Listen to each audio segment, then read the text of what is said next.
Hello everyone, in this video we are going to see another problem in power electronics. The problem is for the switching converter shown in figure, assume steady state operation. Also assume that the components are ideal, that inductor current is always positive and continuous and the switching period is Ts. If the voltage VL is as shown, the duty cycle of the switch S is dash. This is a numerical answer type problem. The converter given is the boost converter, and we are also given the inductor voltage waveform. We need to find out the duty cycle of the switch. We know that the average inductor voltage for the DC to DC converter is going to be 0. So the average output voltage for this waveform can be found as area of this waveform plus the area of this waveform divided by Ts. Area of this waveform can be found as 15 into T on if we take this as T on, and area of this can be found as minus 45 into Ts minus T on. So here it is given that VL average that is equal to 0 is equal to 15 T on minus 45 into Ts minus T on whole thing divided by Ts. So cross multiplying that, we can write 15 T on equal to minus 45 equal to 45 Ts plus T on minus T on. So that we can write 15 T on plus 45 T on equal to 45 Ts. So rewriting this, we will get T on by Ts equal to 45 by 60, that is equal to 0.75, which is nothing but the duty ratio or duty cycle of the given switch. So the required answer is 0.75.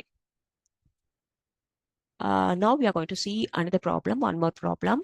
A buck converter feeding a variable resistive load as shown in figure. The switching frequency of the switch is 100 kilohertz and duty ratio is 0.6. The output voltage V0 is 36 volts. Assume that all the components are ideal and the output voltage is ripple free.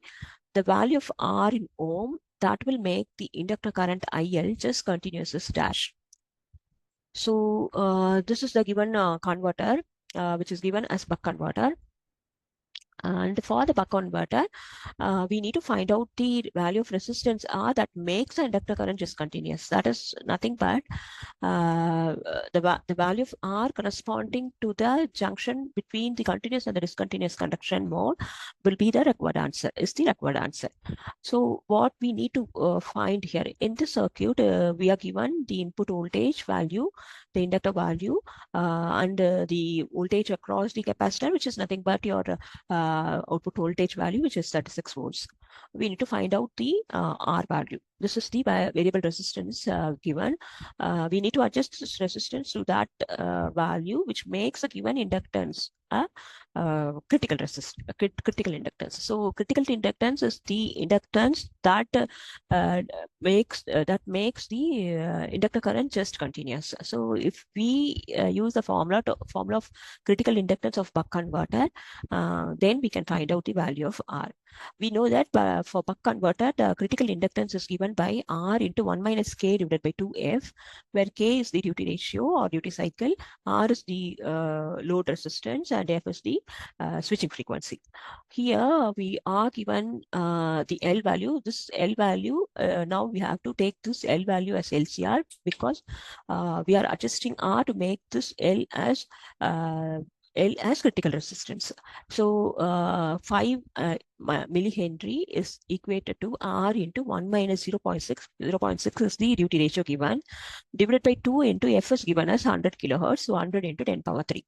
So after substituting all the values, we can find the R value. If we find the R value, we will get the R value as 2500 ohms. That is the required answer. So the value of R in ohms that makes the inductor current just continuous is 2500 ohms. Thank you.